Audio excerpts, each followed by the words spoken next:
Kebijakan efisiensi anggaran dikhawatirkan akan berdampak pada transportasi massal di Kota Palembang, yakni feeder LRT.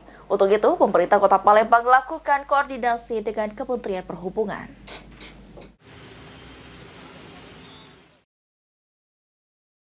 Kebijakan efisiensi anggaran mulai memicu efek domino pada sejumlah sektor, salah satunya layanan transportasi massal di Kota Palembang, yakni feeder LRT yang sebelumnya direncanakan akan dilakukan penambahan koridor. PJ Wali Kota Palembang CK Virgoansyah mengatakan pada kunjungan Wakil Menteri Perhubungan sebelumnya, pemerintah Kota Palembang sempat melakukan usulan untuk penambahan koridor feeder LRT yang sebelumnya sebanyak 7 koridor. Namun dengan adanya efisiensi anggaran dikhawatirkan akan berdampak pada pembatasan subsidi hingga pengurangan koridor feeder LRT. Oleh sebab itu, Dinas Perhubungan sudah berkoordinasi dengan Kementerian Perhubungan untuk mencari solusi.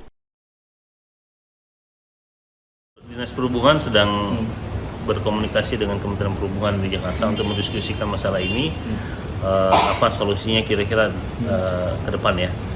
Karena dengan kebijakan itu kan otomatis jumlah koridor juga semakin sedikit, sementara Pemkot walaupun koridornya sedikit tapi jumlah mobilnya juga banyak kan.